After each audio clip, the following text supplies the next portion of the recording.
کیا بات رضا اس چمنستان کرم کی، کیا بات رضا اس چمنستان کرم کی، زہرا ہے کلی جس میں حسین اور حسن پھول۔ بی بی فاطمہ خاتون جنت کا ذرا مرتبہ تو دیکھیں، ان کے والد محترم کون ہیں؟ سرکار دو عالم صلی اللہ تعالیٰ علیہ وسلم۔ سبحان اللہ۔ ان کی والدہ کون ہیں؟ بی بی خدیجۃ الکبریٰ رضی اللہ تعالیٰ عنہا۔ ان کے زوج حضرت مولا علی کرم اللہ تعالیٰ وجہ الکریم، ان کے بیٹے سبحان اللہ حسنین کریمین جو جنتی نوجوانوں کے سردار ہیں۔ کیا مطلب برکتوں کا گھیرا ہے۔ اور خاتون جنت رضی اللہ تعالی عنہا کی سادگی، مفتی صاحب نے اشارہ تو کر دیا، مگر یاد رہے کہ آج میں ایک اور پہلو کی طرف ہماری اسلامی بہنوں کو توجہ دلانا چاہوں گا، جو بہت پریشر کریٹ کر دیتی ہیں اپنے والد پر، اپنے شوہر پر، اپنے بھائی پر، کہ ہمیں لگژریز چاہیے، ہمیں آسانیاں چاہیے، ہمیں بس کسی طریقے سے ہمارے لیے کما کے لاؤ، ہماری یہ خواہش پوری کرو۔ خاتون جنت رضی اللہ تعالی عنہا سرکار علیہ الصلوۃ والسلام کی صاحبزادی ہیں، اور نبی پاک بے انتہا پیار فرماتے، جگر کا ٹکڑا فرمایا، مگر خاتون جنت جب اپنے گھر کے کام کاج کرتی تو آپ کے ہاتھوں پر چھالے پڑ گئے، آپ کے جسم اقدس پر نشانات پڑ گئے، تو مولا علی کرم اللہ تعالی وجہ الکریم نے ایک بار ارشاد فرمایا کہ تم اپنے بابا جان کے پاس جا کر، کچھ غلام اور کنیز آئے ہیں، مانگ کر آ جاؤ تو آپ کے گھر کے کام آسان ہو جائیں گے۔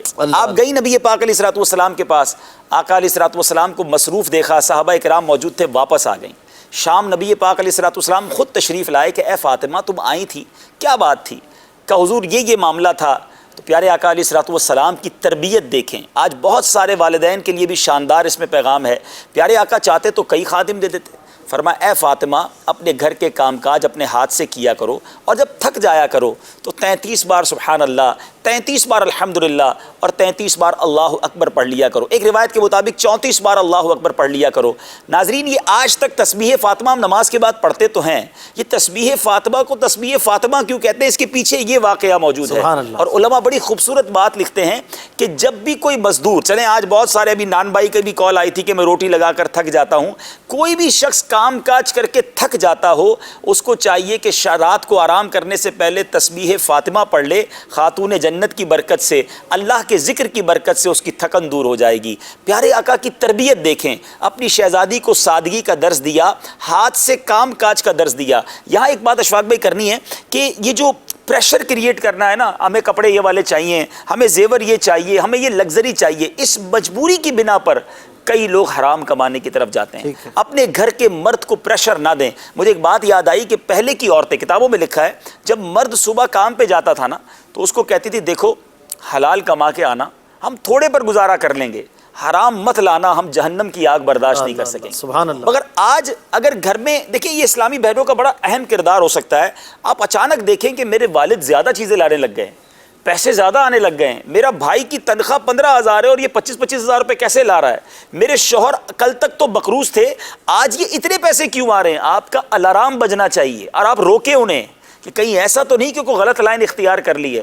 ادھر کام پورے ہو رہے ہیں، نئے کپڑے آ رہے ہیں، زیور مل رہے ہیں، کوئی کہتا ہی کچھ نہیں ہے۔ تھوڑے عرصے بعد جب وہ گرفتار ہوتے ہیں، کسی چوری میں پکڑے جاتے ہیں، کوئی اللہ نہ کرے فراڈ میں پکڑے جاتے ہیں، پھر سارا گھر رو رہا ہوتا ہے۔ اس وقت کہاں تھے آپ جب نئی گاڑی آئی تھی، جب نئی اسکوٹر آئی تھی؟ کیونکہ آپ ہی نے تو فرمائش کی تھی۔ خاتون جنت کی سیرت سے یہ پہلو بھی سیکھیں کہ قناعت کا درس دیتا ہے یہ خاندان۔ یہ چاہتے تو سب کچھ ہو سکتا تھا، پھر بھی ڈیلیبریٹلی قناعت اختیار کی گئی۔ ساتھ ہی ساتھ یہ دیکھیں کمپیریزن، یہ بھی اگر خاتون کسی دوسرے کے گھر گئیں یا پڑوس میں کسی کے گھر آنا جانا رہتا ہی ہے، نئے پردے آئے تو پردے چاہیے، نیا انہوں نے کراکری لے لی اب ہمیں چاہیے۔ کسی کے گھر وزٹ کر کے مرد جو ہے نا ٹینشن میں آتا ہے، گھر پہ آ کر گھر پہ ایک الگ ہنگامہ کھڑا ہوتا ہے، دیکھا کیسے کپڑے پہنے تھے، وہی فرمائشوں والی بات، کیسا کھانا بنایا تھا انہوں نے، کیسی دعوت کی تھی، ہم بھی ایسی کریں گے۔ ہمیں اپنی چادر دیکھنی چاہیے اور اپنے گھر والوں پر یہ بے جا پریشر۔ اچھا، اسی وجہ سے آئے دن خبریں آتی ہیں خودکشی کی، کہ خودکشی کی طرف نہیں جانا چاہیے، لیکن اتنا بعض اوقات زچ کر دیا جاتا ہے، اتنے تانے دیے جاتے ہیں۔ مجھے حدیث پاک یاد آئی، حدیث پاک کا مضمون ہے، پیارے آقا علیہ الصلوۃ والسلام نے فرمایا، جس کا مضمون ہے کہ بندہ ایک وقت آئے گا کہ اپنے گھر والوں کے ہاتھوں ہلاک ہوگا، گھر والے نہیں ہوں گے تو والدین کے ہاتھوں ہلاک ہوگا، ورنہ رشتہ داروں کے ہاتھوں ہلاک ہوگا۔ صحابہ کرام نے عرض کی کوئی گھر والوں کے ہاتھوں کیسے ہلاک ہوگا؟ پیارے آقا علیہ الصلوۃ والسلام نے فرمایا اس کے گھر والے اس کی کم آمدنی پر اسے آر دلائیں گے، شرم دلائیں گے، اور ان کے شرم دلانے کی وجہ سے وہ حرام کی طرف جا کر ہلاک ہوگا۔ گھر والے ہلاکت کا باعث نہ بنے۔ اگر آپ کا شوہر، آپ کا بھائی یا والد تکلیف میں ہے، اس کو سپورٹ دیں کہ ہم آپ کے ساتھ ہیں، ٹینشن نہ لیں۔ آپ کا سپورٹ ہوگا تو وہ انشاءاللہ زندگی گزار لے گا۔ آپ بھی گھر میں تنگ کرتے رہیں گے تو اس بیچارے نے پھر کہاں جانا ہے؟ ٹھیک ہے، بہت اچھی بات ہے. اچھا، اختتامی طور پر بی بی فاطمہ رضی اللہ تعالیٰ عنہ کی بات بھی ہوئی، آپ کی عبادت کی بھی بات ہوئی، پردے کے حوالے سے بھی کچھ چند آپ کے مدنی پھول مفتی صاحب نے بھی دیے ہیں ماشاءاللہ. آج ایک بہت بڑا طبقہ ہے جو اس سے بڑا دور ہوتا جا رہا ہے. جی، بے ماشاءاللہ حیائی. مدنی ماحول میں تو ہے یہ پردہ، اس کی بہت ترغیب دی جاتی ہے، لیکن ایک بہت بڑا طبقہ، آپ ٹریول بھی کرتے ہیں، آپ جانتے ہیں کہ مسلمانوں کا بھی حال بالکل بدترین ہوتا جا رہا ہے. اصل میں دیکھیں نا، وہی بات ہے، دین سے دوری ہے. ایک طرف تو پیارے آقا کی ہم اپنے آپ کو غلام کہتے ہیں، پنجتن پاک سے بڑی محبت کا لوگ اظہار کرتے ہیں، ان کی نیاز بھی بناتے ہیں، دن بھی بناتے ہیں، بہت اچھی بات ہے. فٹ اسٹیپ پر بھی تو عمل کریں نا، ان کے طریقے پر عمل کریں. خاتون جنت کا پردہ تو ایسا ہے کہ جب محشر کے دن پل صراط سے گزریں گی تو اس دن بھی اعلان ہوگا کہ اہل محشر اپنی نگاہیں نیچی کر لیں، خاتون جنت کی سواری جا رہی ہے. پردے کی خوبصورتی اور پردے پر پابندی کا عالم یہ ہے کہ علماء لکھتے ہیں کہ نبی پاک کے دنیا سے پردہ فرمانے کے بعد خاتون جنت ایک ہی بار مسکرائیں. ناظرین، اور کس بات پر مسکرائیں؟ کہ جب ان کو ایک ڈولی دکھائی گئی کہ آپ کا جنازہ اس ڈولی میں جائے گا تو کسی غیر محرم کی نظر نہیں پڑے گی. اللہ اکبر، میرے جنازے پر بھی کسی غیر محرم کی نظر نہ پڑے. یہ تو شہزادی کونین کا انداز ہے. اور آج بند سور کر مارکیٹ میں جا کر تاکہ غیر مرد دیکھیں، اگر یہ انداز ہے تو آپ خود سوچ لیجئے یہ اسلام سے کتنی دوری کی بات ہے. ایک اور خوبصورت بات، نبی پاک اور بی بی فاطمہ کا تعلق، اللہ اکبر، یہ پڑھنے سے تعلق رکھتا ہے اشفاق بھائی. سرور کائنات علیہ الصلوۃ والسلام جب خاتون جنت کے پاس جایا کرتے، آپ کھڑی ہو جاتی، پیارے آقا کا ہاتھ مبارک چومتی، جہاں خود بیٹھی ہوتی وہاں نبی پاک کو عزت کے ساتھ بٹھاتی.